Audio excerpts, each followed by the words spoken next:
नमस्कार, आपके साथ मैं हूं स्तेश नैन मोर। बुलेटिन की शुरुआत करेंगे बड़ी खबर के साथ। न्यूज 18 की खबर का बड़ा असर हुआ है। मुख्तार अंसारी एम्बुलेंस मामले में एफआईआर दर्ज हुई है।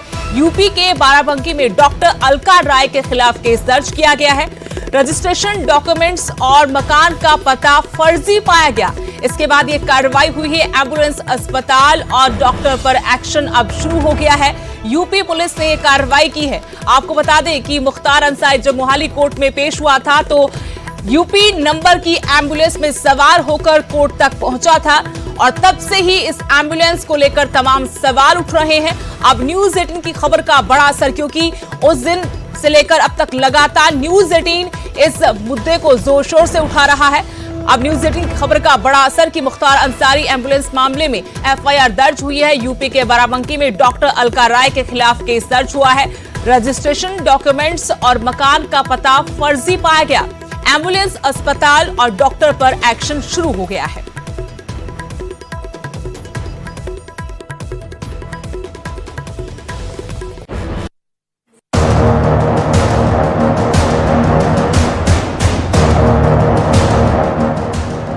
यूपी के डॉन मुख्तार अंसारी पर सुप्रीम कोर्ट के फैसले के बाद जब लगा कि अब विवाद खत्म और पंजाब से यूपी ट्रांसफर की तैयारी शुरू हो चुकी है, तभी नए विवाद खड़े हो रहे हैं।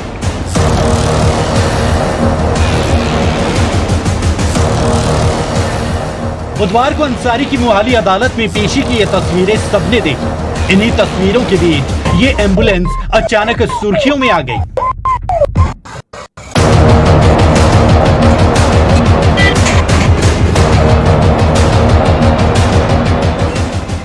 नंबर है यूपी 41807171 और यही नंबर अब सबको खटक रहा है, क्योंकि पंजाब की जेल में बंद और पंजाब पुलिस के साथ कोर्ट पहुंचे अंसारी के पास यूपी की एम्बुलेंस थी, जिसको लेकर तरह तरह के सवाल खड़े होने लगे।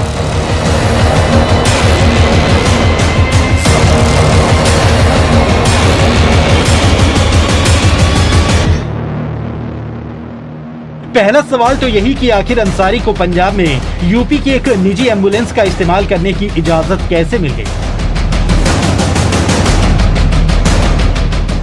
पड़ताल में पता लगा कि ये एम्बुलेंस यूपी के ही बाराबंकी में डॉक्टर अलका राय के नाम पर रजिस्टर्ड है और अंसारी 2013 से ही इसका इस्तेमाल कर रहा है।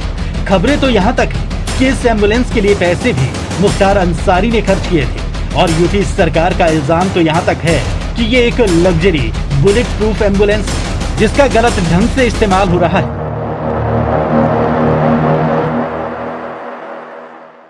प्राइवेट एक निजी एम्बुलेंस का इस्तेमाल कर रहे हैं जो कि बुलेट प्रूफ है, लग्जरी है।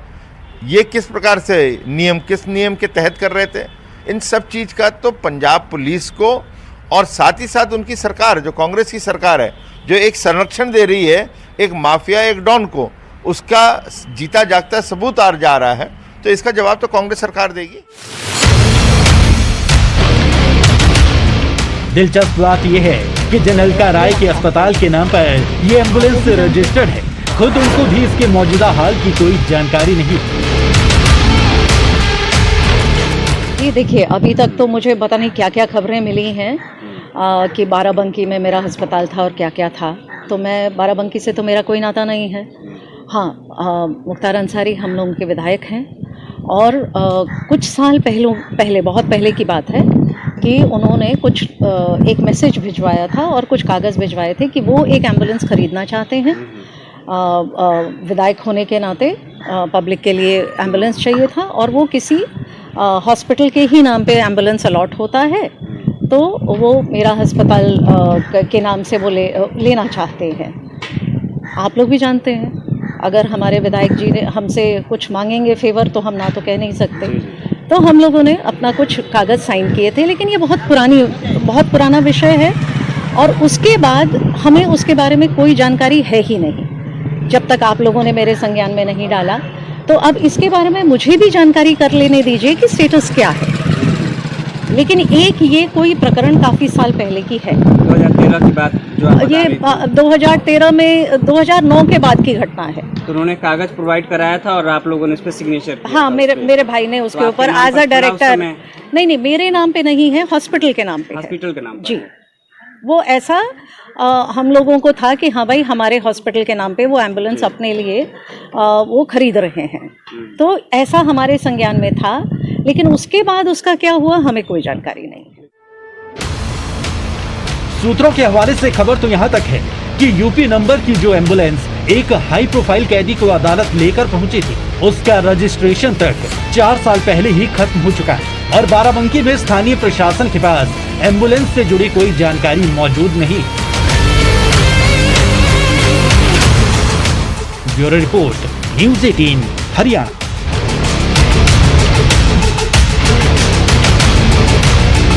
बड़ी खबर अटारी से अकाली दल ने अपने उम्मीदवार का ऐलान कर दिया है। 2022 के लिए गुलजार रैनी के अकाली दल के यहां से उम्मीदवार होंगे। सुखबीर बादल ने अटारी में रैली की और रैली के मंच से अपने उम्मीदवार का ऐलान किया। आपको बता दें कल अजनाला में रैली थी और यहां से भी मंच से ऐलान किया था अपने उम्मीदवार का। बोनी अजनाला को उम्मीदवार बनाया था, लेकिन आज अटारी में अकाली दल की रैली थी। इस रैली के मंच से अकाली दल के प्रधान सुखबीर बादल ने गुलजार रणीके को 2022 विधानसभा चुनाव के लिए अपना उम्मीदवार घोषित कर दिया। ਤੇ ਮੈਂ ਇੰਨਾ ਹੀ ਕਹਿਣਾ ਚਾਹਣਾ ਹੈ ਅਟਾਰੀ ਵਾਲਿਓ, ਐਕਟੀ ਚੰਗਾ ਮੈਂ ਤੁਹਾਨੂੰ ਤਗੜਾ ਦੇਵਾਂਗੇ ਤੁਹਾਨੂੰ ਡਿਵੈਲਪਮੈਂਟ ਕਰਾਉਣ ਵਾਸਤੇ ਰਣੀਕੇ ਸਾਹਿਬ ਨੂੰ। ਕਿਹੜੀ ਹਾਂ ਉਹਦਾ ਖੋਲ ਲਾਂਗੇ ਕੰਮ, ਮੈਨੂੰ ਪਤਾ ਹੈ। ਬੋਲੇ ਸੋ ਇਸ ਕਰਕੇ ਤੁਹਾਨੂੰ ਅਟਾਰੀ ਵਾਲਿਓ, ਤੁਸੀਂ ਕੱਲਾ ਐਮਐਲਏ ਨਹੀਂ, ਤੁਸੀਂ ਮੰਤਰੀ ਵੀ ਤੁਸੀਂ ਚੁਣ ਰਹੇ ਹੋ ਤੇ ਖੜਾ ਛੜਾਓ ਚੋਰ ਜੇ ਤੋਂ ਜਿਹੜਾ ਤੁਹਾਡਾ ਇੱਥੇ ਐਮਐਲਏ ਜਿਹੜਾ ਰੋਜ਼ ਲੁੱਟੀ ਜਾਂਦਾ ਹੈ। ਵਾਹਿਗੁਰੂ ਜੀ ਕਾ ਖਾਲਸਾ ਵਾਹਿਗੁਰੂ ਜੀ ਫਤਿਹ। अगली बड़ी खबर, सरहद के साथ लगते किसानों पर केंद्र का बड़ा आरोप। नशे का आदी बनाकर मजदूरों से काम करवाया जा रहा है। केंद्र ने पंजाब मुख्य सचिव और डीजीपी को इस बारे में खत लिखा है। मजदूरों को नशे की लत लगा रहे हैं किसान, ये केंद्र का आरोप है। बिहार यूपी के मजदूरों को बंधक बना रहे हैं किसान। गृह मंत्रालय की चिट्ठी के मुताबिक बीएसएफ की जांच में पता चला है कि गुरदासपुर, अमृतसर, फिरोजपुर और अबोहर के जो सीमावर्ती जिले हैं वहां पर यूपी बिहार के मजदूरों से बंधुआ मजदूरी करवाई जा रही है। बीएसएफ ने 2019 और 2020 के बीच 58 बंधुआ मजदूरों को रिहा करवाया और इन्हें पुलिस को सौंप दिया।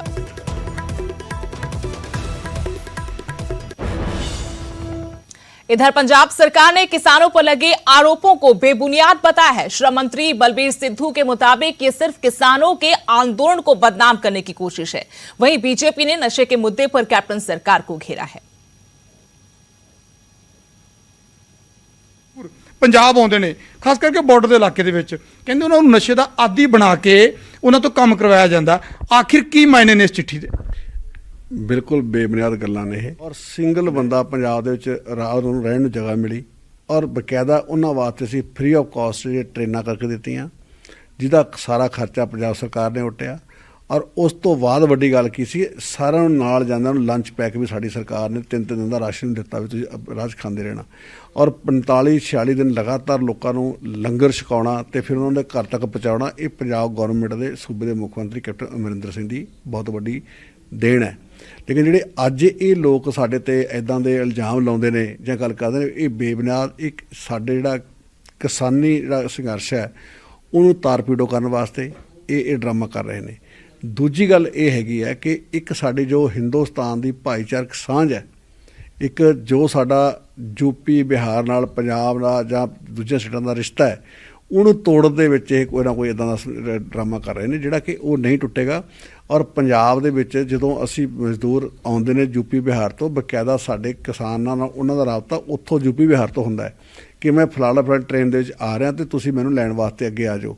ਔਰ ਬਕਾਇਦਾ ਇੱਥੇ ਉਹ ਪੂਰੇ ਖੁਸ਼ੀ ਸਾਡੇ ਕੋਲੇ 2-2 3-3 ਮਹੀਨੇ ਝੋਨਾ ਲਾ ਕੇ ਜਾਂਦੇ ਨੇ ਔਰ 2-2 3-3 ਮਹੀਨੇ ਕਣਕ ਦੀ ਵਾਢੀ ਜਾ ਕੇ ਜਾਂਦੇ ਨੇ। ਬਕਾਇਦਾ ਲਗਾਤਾਰ ਗੰਨੇ ਦੀ ਕਟਾਈ ਕਰਨ ਵਾਸਤੇ ਆਉਂਦੇ ਨੇ। ਜਾਣੀ ਕਿ ਇਹ ਲੋਕ ਸਿਰਫ ਅਤੇ ਸਿਰਫ ਇੱਕ ਇਹ ਚਾਲ ਚੱਲ ਕੇ ਇਸ ਸੰਘਰਸ਼ ਨੂੰ ਥੋੜ੍ਹਾ ਡਾਊਨ ਕਰਨ ਦੀ ਕਮਜ਼ੋਰ ਕਰਨ ਦੀ ਕੋਸ਼ਿਸ਼ ਕਰ ਰਹੇ ਨੇ। ਔਰ ਮੇਰੇ ਕੋਲ ਲੇਬਰ ਡਿਪਾਰਟਮੈਂਟ ਹੈ, ਜੇਕਰ ਕਿਸੇ ਨੂੰ ਕੋਈ ਇੱਦਾਂ ਦੀ ਕੋਈ ਗਿਲਾ ਸ਼ਿਕਵਾ ਸੀਗਾ ਤਾਂ ਸਾਡੇ ਕੋਲ ਬਹੁਤ ਸਾਰੀਆਂ ਦਰਖਾਸਤਾਂ ਆ ਸਕਦੀਆਂ ਸੀ। ਮੇਰਾ ਹਰ ਬਲਾਕ ਲੈਵਲ 'ਤੇ ਕਦੇ ਕੋਈ ਇੱਦਾਂ ਦੀ ਚਿੱਠੀ ਆਈ ਤੁਹਾਡੇ ਕੋਲ? ਬਿਲਕੁਲ ਨੈਵਰ, ਮੇਰੇ ਕੋਲ ਸਿੰਗਲ ਲੈਟਰ ਨਹੀਂ ਆਇਆ। ਹਰ ਬਲਾਕ ਲੈਵਲ 'ਤੇ ਹਰ ਡਿਸਟ੍ਰਿਕਟ ਲੈਵਲ 'ਤੇ ਇੱਕ ALC ਹੈ, ਥੱਲੇ ਲੇਬਰ ਇੰਸਪੈਕਟਰ ਹੈਗਾ, ਬਕਾਇਦਾ ਦਫ਼ਤਰ ਨੇ। ਉਹ ਜਦੋਂ ਮਰਜ਼ੀ ਕੋਈ ਬੰਦਾ ਕੋਈ ਕਿਸੇ ਨੇ कि ना पत्र लेबर के खिलाफ है, ना किसान के खिलाफ है। BSF के इनपुट के उत्ते गृह मंत्रालय ने पंजाब के गृह मंत्रालय नूं अवेयर किया। नशे की हालत तो सानूं पंजाब की पता ही है। वड्डे घराने छड़ दईए, छोटे हैंडलर फड़ दईए। अज तक पिछले 50 महीनों च किन्ने माफिया फड़े ने आपां। अगली बड़ी खबर, BKU भारतीय किसान यूनियन के युवा प्रदेश अध्यक्ष रवि आजाद को गिरफ्तार किया गया है। सोशल मीडिया पर भड़काऊ भाषण देने का रवि आजाद पर आरोप, इसके अलावा कई और गंभीर आरोप इन पर हैं। फिलहाल पुलिस कुछ भी बोलने से बच रही है। बड़ी खबर आपको बता रहे हैं, BKU के युवा प्रदेश अध्यक्ष रवि आजाद की गिरफ्तारी हुई है। सोशल मीडिया पर भड़काऊ भाषण देने का इन पर आरोप है। इसके अलावा कई और गंभीर आरोप भी रवि आजाद पर है। फिलहाल पुलिस इस मामले पर बोलने से बचती नजर आ रही है। कि गांव-गांव में ऐसे बोर्ड लगे जिसमें ये लिखा गया कि बीजेपी, जेजेपी और सत्ताधारी पार्टी के सभी नेताओं का गांव में आने पर पूर्ण प्रतिबंध है। और यह भी लिखा गया कि वो अपनी जिम्मेदारी के ऊपर आए, अगर उनके साथ कुछ होता है तो वो खुद जिम्मेदार होंगे। ऐसे बोर्ड अनेकों जिलों में और मैं कहूंगा सैकड़ों से ज्यादा गांवों में ऐसे बोर्ड लगे एक चेतावनी के रूप में।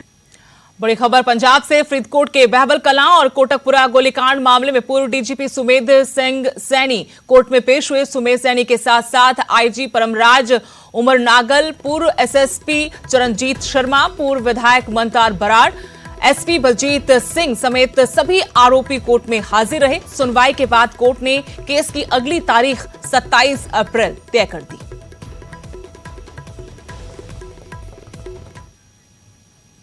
अब बात करते हैं अमृतसर की, जहां महिला की हत्या का CCTV फुटेज सामने आया है। अमृतसर की बटाला रोड की तस्वीरें हैं, जहां दो गुटों के बीच झगड़ा हुआ। इसके कुछ देर बाद गोली चली और गोली लगने से महिला की मौत हो जाती है। तस्वीरें आप देख सकते हैं। गोली लगने के बाद महिला को अस्पताल में भर्ती कराया गया। फिलहाल पुलिस CCTV वीडियो के आधार पर मामले की जांच कर रही है।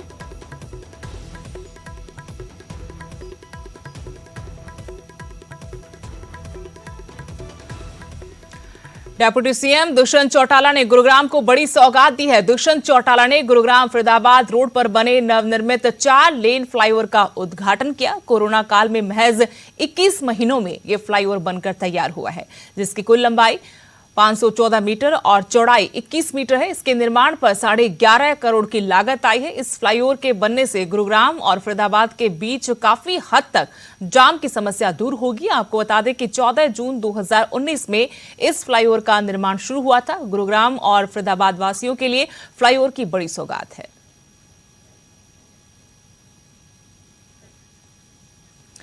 कोरोना के खतरे के बीच पंजाब में प्राइवेट स्कूल छात्रों की जान से खिलवाड़ कर रहे हैं। हम आपको पठानकोट और कपूरथला की तस्वीरें दिखा रहे हैं। आप देख सकते हैं किस तरह से ये प्राइवेट स्कूल सरकार के आदेशों की धज्जियां उड़ा रहे हैं। सरकार ने कोरोना को लेकर सख्ती बरतते हुए 10 अप्रैल तक स्कूल बंद किए हैं। इसके बावजूद कई प्राइवेट स्कूल अभी भी खुले हैं। सरकार की तमाम हिदायतों को ताक पर रखकर बच्चों की परीक्षा ली जा रही है। आज जबकि नेशनल हॉलिडे भी है, इसके बावजूद स्कूल खुले हुए हैं।